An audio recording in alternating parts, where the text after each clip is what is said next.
Welcome back to new refrigeration guys. आज एक top load के वॉशिंग मशीन के डेमो में गया था, जहाँ पे वॉशिंग मशीन के डेमो टाइम पे ही वाटर लीकेज होने लगा। और ये वाटर लीकेज हो रहा था, इनलेट वाल्व जो होता है ना, वहाँ की बॉडी क्रैक हो गई थी।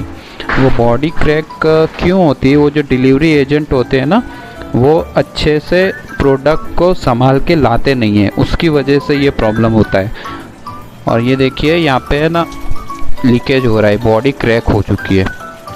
तो हमने इसको वापस कंपनी में कंप्लेन कर दिए, डेमो टाइम पे ही है तो ये रिप्लेस हो जाए।